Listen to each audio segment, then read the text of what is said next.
Good afternoon, everyone. It's Allison Turner here. I'm the founder of Bad Cat Media Group, which is home to my podcast, Dream Plan Start Grow. Today, I want to jump on here and talk about saying yes and figuring it out later. And I haven't always been good at this, and I still struggle with this to some degree because I'm one of those analytical people that likes to know exactly how things are going to work. So me just saying yes and figuring it out doesn't always work well for me. So I struggle with this sometimes, but I wanted to jump on and just talk about it a little bit because yesterday I came on a live stream and talked a little bit about change and how so many people are resistant to change. And those two go hand in hand because if you're resistant to change, it's really you're resistant to saying yes to something different than your everyday life. So different than maybe the job you go to, different than the relationship you're in. That's what it is. You're not saying yes because you don't know how it's going to play out. You don't know what to do. You don't know what the next steps are because in your mind can only think of like this piece right here. And then you panic of like, oh my God, what if this happens, and that it doesn't work.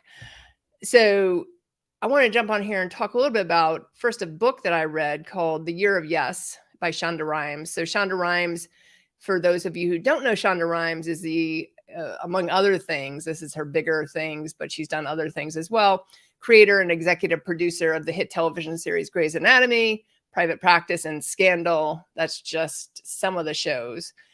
And she's also just executive producer of some other shows. So she wrote these shows.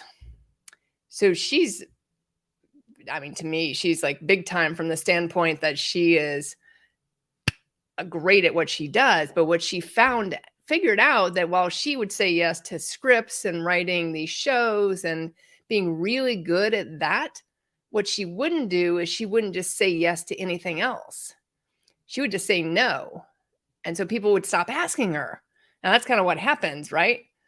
So someone asked you to be a speaker at something, or someone asked you to go out. And if you say no enough times, you just stop asking. My mother, I've asked her to come to Florida to visit.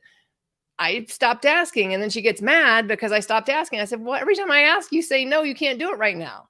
You know, you have an open invitation, but I'm not just going to keep asking and all I get is a no. So a couple of quotes that really stood out to me with Shonda Rhimes in this book is this one quote is, I tell you this because so she committed to saying yes for the entire year. So it didn't matter what came in, what the circumstances were. She said yes to everything. Didn't matter if it terrified her. She said yes to literally everything. So she never would accept a speaking gig, for example. So she's a writer, but she didn't want to be out speaking. So she accepted all these things that she would never have done for an entire year. But what she talks about in this book is, and this is a direct quote from her, I tell you this so that you understand how big this yes for a year thing was for me.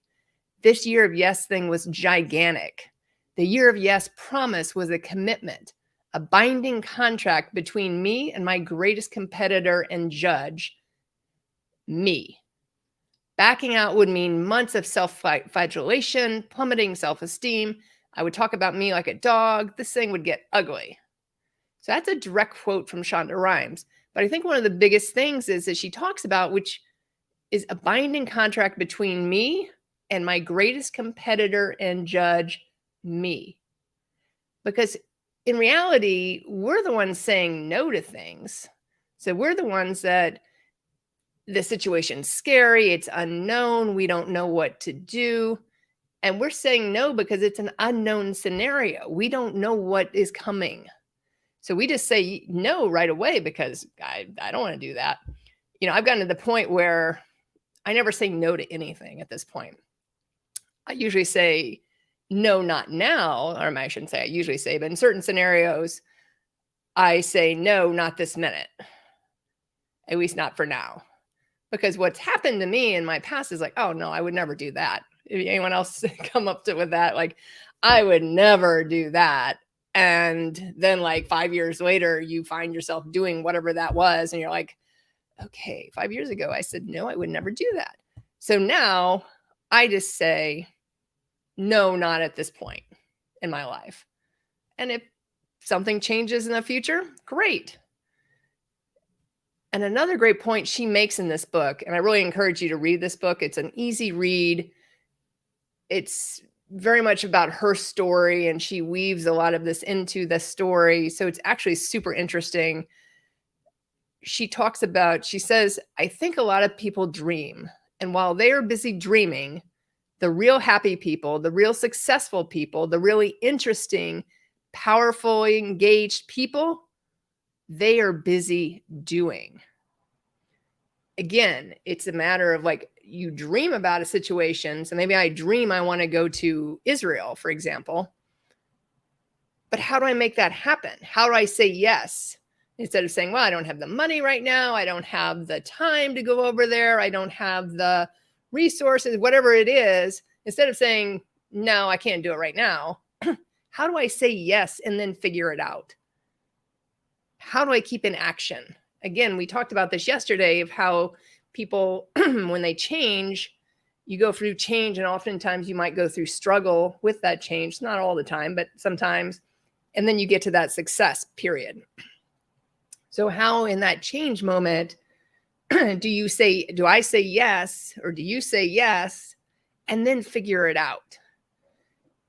So the other thing I wanted to share was this clip from one of my podcasts with my guest, Paul Fink, and he addresses this perfectly. So this is a pretty short clip. I think it's just under a minute. That's what I was doing, and now it's a absolute.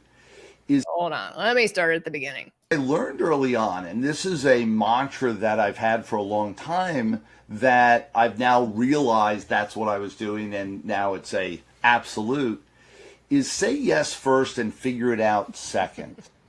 Yeah. And so many people get in the game or want to get in the game, and they're like, yeah, I want to do that, and as soon as I map it out, as soon as I figure things out, as soon as I've got it all laid out, I'm doing it, man. I'm gonna do it.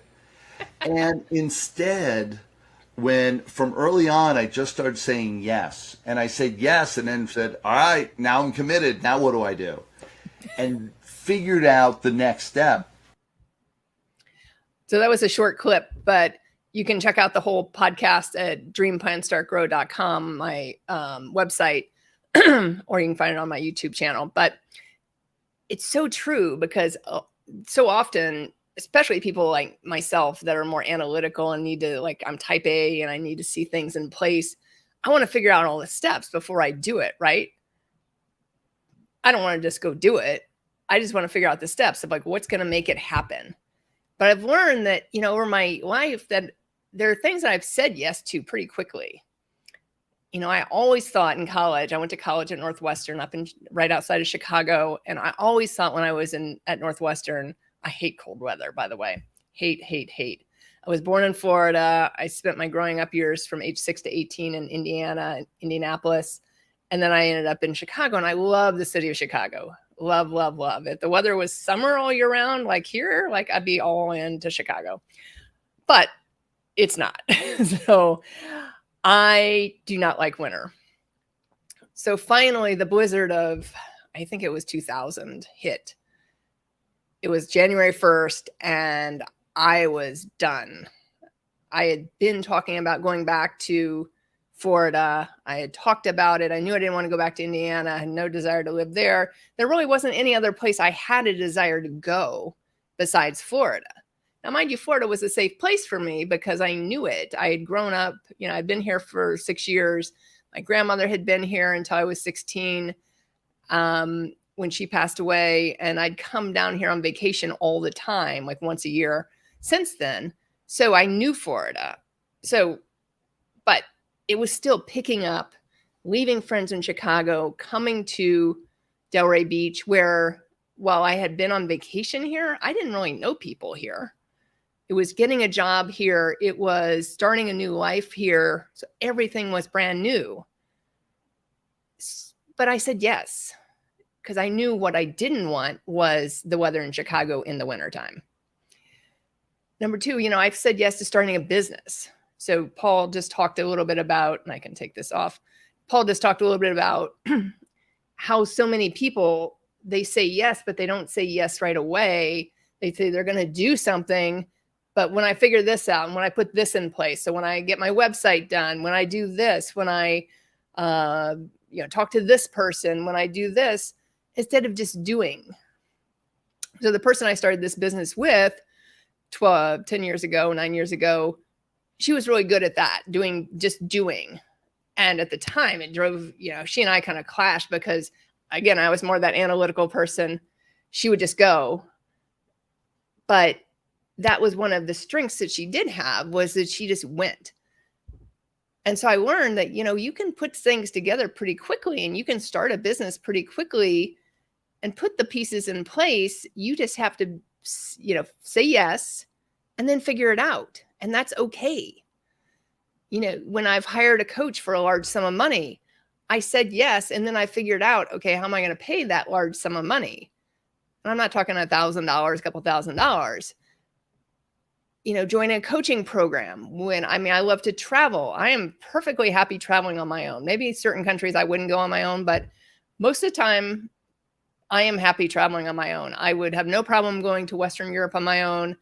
Eastern Europe, maybe something different. I don't know. I've never been there, so I can't really speak. But if I had an opportunity to go by myself, someone handed me a trip, I wouldn't say no to it, because traveling is a key thing for me. But again, it's say yes and figure it out later. And how do we do that? So coming back to this book that I talked about at the very beginning, Year of Yes by Shonda Rhimes. If you haven't read this book, take a look at it. It's a really good book. Again, it's an easy read, but think about how many things you're saying no to just because you can't figure it out in your head, or maybe that little voice in your head saying, you shouldn't do that. Like, how are you going to make that work? How are you going to pick up and leave? How are you going to, get out of this relationship? How are you going to do this? I mean, that little questioning voice is so annoying sometimes, instead of saying yes and figuring it out. So today, it's Thursday, I encourage you to think about one decision that you could say yes to, that maybe normally you would say no to. Maybe it's someone asking you to go out to eat with them or something like that. Normally you would say no because you need like a couple of days lead time or whatever it is for you. Just think of some, and say yes to the next thing, that the opportunity that comes in, and see what other opportunities open up from that yes. Because that's usually what happens. Once you say yes, the doors open and more positivity comes in. So I hope you have a great rest of your day. Thank you for those of you who were able to jump on today. And for those of you listening in the end, please drop a comment. I always appreciate that. And have a great weekend. Bye for now.